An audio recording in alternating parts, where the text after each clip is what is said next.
Breathe deep. Imagine your legs more limber in Duluth Trading Double Flex Denim.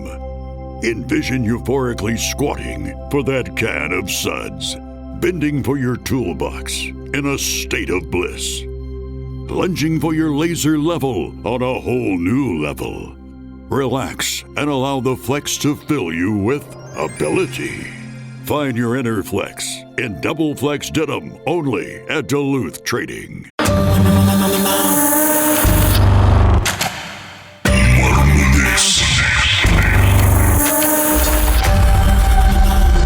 ஷிர்ஜித் அவருக்கு நடந்த சம்பவத்தை நம்மோடு பகிர்ந்துட்டு இருக்கிறாரு. சொல்லுங்க, உங்க ஃப்ரெண்டுக்கு என்ன ஆச்சு?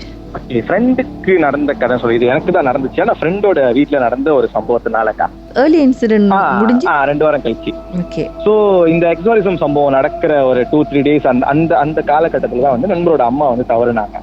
சோ அந்த 14 நாள் காரியம் பண்ணுவாங்க இல்லையா. சோ அந்த டைம்ல வந்துட்டு நாங்க கண் முழிக்கணும்னு சொல்லிட்டு அங்க தங்கியிருந்தோம். ஃப்ரெண்டோட வீடு தங்கியிருந்தோம். ஆனா ஒரே தாமான் தான். அப்போ அவருடைய அப்பா வந்துட்டு கொஞ்சம் பிரபலமானவர். அந்த தாமான்ல அவர் பேரை சொன்னா எல்லாத்துக்கும் தெரியும். சோ மனசு கொஞ்சம் நல்ல மனசுங்கிறதுனால வந்து அந்த தாமான்ல இருக்கக்கூடிய முக்காவாசி பேர் அவர் வீட்டுல தான் இருந்தாங்க. அப்போ வந்துட்டு நாங்க வந்து என்ன பண்ணுவாங்க, நானும் இன்னொரு நண்பரும் வந்துட்டு மோட்டர்ல வந்துட்டு ஜாமான் எடுக்கிறதுக்கு போய்கிட்டு இருந்தோம். அப்ப போறப்போ வந்துட்டு எங்க தாமான்ல வந்து ஒரு ஸ்கூல் இருக்கும். அந்த ஸ்கூலுக்கு முன்னுக்கு ஒரு பெரிய பஸ் ஸ்டாப் ஒன்று இருக்கும். மணி வந்து ஒரு 2:30 மணி, நைட்டு 2:30 மணிக்கு ஒரு லேடி, ஒரு வயசான அம்மா, ஒரு 50 to 60 இருக்கும். நல்லா புடவை கட்டியிருக்காங்க, மஞ்சள் பூசின முகம், மஞ்சள் தேய்ச்சி குளிச்சா எப்படி இருக்குமோ அந்த மாதிரி இருக்கு. பெரிய பொட்டு வச்சிருந்தாங்கக்கா. அப்போ நான் வந்து கேட்கிறேன், இவங்க நம்ம வீட்டுக்கு ஏதாச்சும் வரத்துக்கு வழி தேடி நிக்கிறாங்களா, போய் நிப்பாட்டுறா அப்படின்னு சொல்லிட்டு நான் பின்னாடி உட்காந்துருக்கேன். என் நண்பர் வந்து மோட்டர் ஓட்டிக்கிட்டு இருக்காரு. அப்போ நான் போயிட்டு பக்கத்துல போயிட்டு நான் கேட்டேன், யாருமா நீங்க, யாராச்சும் வெயிட் பண்றீங்களா, இல்ல அந்த கருமாதி வீட்டுக்கு அங்க போகணுமா அப்படின்னோடனே அவங்க என்ன சொன்னாங்கன்னா, நான் என் வாகனத்துக்கு காத்துக்கிட்டு இருக்கேன் அப்படின்னாங்க. அப்ப பஸ் ஸ்டாப்ல இருக்காங்க, வாகனம்ன்றாங்க, ஒருவேளை பஸ்ஸுக்கு வெயிட் பண்றாங்க. அப்ப சொன்னா, இல்லம்மா இங்க வந்து பஸ் வராது, பஸ் வந்து 6 மணிக்கு கடைசி பஸ் முடிஞ்சிருச்சு, இதுக்கப்புறம் பஸ் எதுவும் வராது, எங்க போகணும் சொல்லுங்க, நாங்க வேணா கொண்டு போய் விட்டுறோம் அப்படின்னு. அப்ப டக்குன்னு என்னை பார்த்து ஒரு 2 to 3 செகண்ட் வந்துட்டு வச்சுக்கணும் வாங்க பாத்துக்கிட்டு இருந்தாங்க. அண்ட் அதுக்கப்புறம் அவங்க என்ன சொன்னாங்கன்னா, எனக்கு போக தெரியும், நீ முதல்ல பாத்து போ அப்படின்னாங்க. அவங்க அப்படி சொன்னதுக்கு அப்புறம் நான் லைக் எப்படின்னா மந்திரிச்சு விட்ட மாதிரி ஆயிட்டேன். நான் அதுக்கப்புறம் எனக்கு பேசணும், எனக்கு வந்து மைண்டுக்குள்ள 1008 கேள்வி ஓடுது. நீ என்ன எங்க போகணும் சொல்லுங்க, ஏன் அப்படிலாம் பேசுறீங்க அப்படி சொல்லி கேட்கணும், எனக்கு வார்த்தை வருது, ஆனா பேச முடியல என்னால. அப்ப நான் என்ன சொன்னேன்னாக்கா, என் ஃப்ரெண்டோட ஷோல்டரை தட்டி போடா அப்படின்னு சொன்னா, அவனும் மோட்டர் எடுப்பாங்க. மோட்டரை எடுத்துட்டு எனக்கு ஒரு கியூரியாசிட்டி, யாரா இருக்கும் அப்படின்னு சொல்லிட்டு நான் அந்த சைட் மிரர் வழியா பாக்குறேன். லைக் எனக்கு இப்ப கூட ஒரு ஃபீல் கூஸ் பம்ப்கா.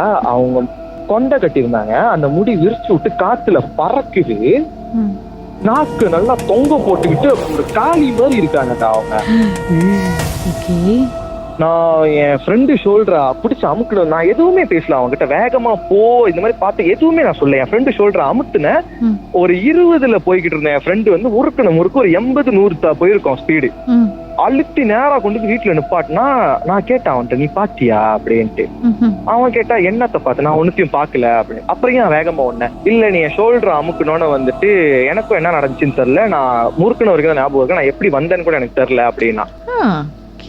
அப்போ நான் சொன்னேன், அப்ப என் ஃப்ரெண்டு கேட்டா, நீ என்னத்த பார்த்த அப்படின்னு. நான் சொன்னேன், அந்த லேடி உனக்கு ஞாபகம் இருக்குல்ல, நம்ம பார்த்து பேசணும். ஆமா, நின்றுகிட்டு இருந்தாங்க, புடவை கட்டியிருந்தாங்க, அவங்க வந்து கொண்டெல்லாம் கட்டியிருந்தாங்கடா, நம்ம தாண்டி போறப்ப நான் சைட் மிரர் வழியா பார்த்தேன், அவங்க முடி காத்துல பறக்குது, நாக்க தொங்க போட்டுக்கிட்டு ரொம்ப ஆங்காரமா இருந்தாங்கடா அப்படின்றான். அவன் வந்துட்டு அவன் 100% அடிச்சு சொல்லிட்டான், வந்தது காலி தான்டா, அவங்க ஏதோ ஒரு பர்பஸ்க்கு வந்திருக்காங்க, நம்ம அந்த நேரத்துல சுத்துறது ஆபத்துன்னு சொல்லிட்டு நம்மள இது பண்ணிருக்காங்க. அதுக்கப்புறமா தான் எனக்கு ரீகால் ஆகுது, நம்ம பேசணும்னு நினைச்சோம் ஆனா நம்மளால பேச முடியல அப்படின்னு சொல்லிட்டு. சோ இத பத்தி நான் வந்துட்டு லைக் எப்படி சொல்றதுன்னா, இந்த பேரனாமலிக்கலா வந்துட்டு ரிசர்ச்சஸ் பண்ணும்போது ஒரு ரெண்டு டைப் ஆஃப் ரிசல்ட் வந்துச்சுக்கா. என்ன ஒண்ணு வந்து லைக் மெய்ஞானமா ரீதியில பாக்குறப்போ உண்மையாவே வந்தது வந்து கடவுள், காளி அந்த மாதிரி வச்சுக்கலாமே. இன்னொரு ரீதியில வந்து பாக்குறப்போ வந்துட்டு இந்த சிறு தெய்வங்கள், நல்ல தேவதைகள்னு சொல்லுவாங்க. நல்ல தேவதைகள்னா வாழ்ந்த மனிதர்கள் தான். அவங்க வாழும்போது நிறைய புண்ணியங்கள் பண்ணிருப்பாங்க, மக்கள் நல்லா இருக்கணும்னு ஆசைப்பட்டிருப்பாங்க. சோ அவங்க இறக்குற பட்சத்துல அவங்க எந்த வட்டாரத்துல வாழ்ந்தாங்களோ அந்த வட்டாரத்துல வந்து ஒரு நல்ல தேவதையா இருந்து காவல் காக்குறது வழக்கம் அப்படின்னு சொல்லுவாங்க. அப்படியா இருக்கலாம், இல்லைன்னா வந்துட்டு சயின்ஸ் ரீதியிலேயும் வந்துட்டு எனக்கு சில பதில்கள் கிடைச்சிச்சு. என்னவா இருக்கும்னாக்கா சில யூனிவர்சல் கிளிச்சர்ஸா கூட இருக்கலாம்.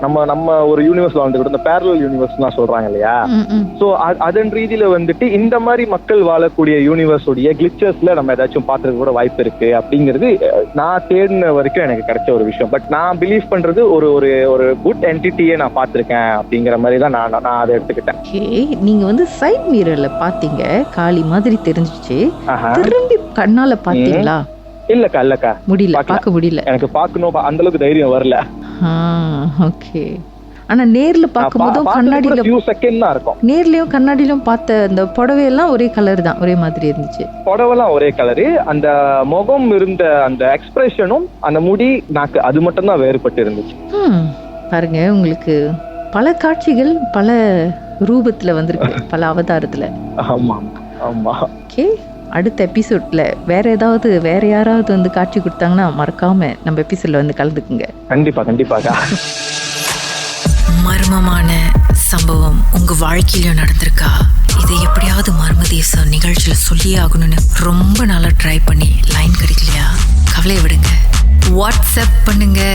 உங்க பெயர் #MD 036 491 3333. உங்க பெயர் மற்றும் #MD அப்படின்னு டைப் பண்ணா போதும்.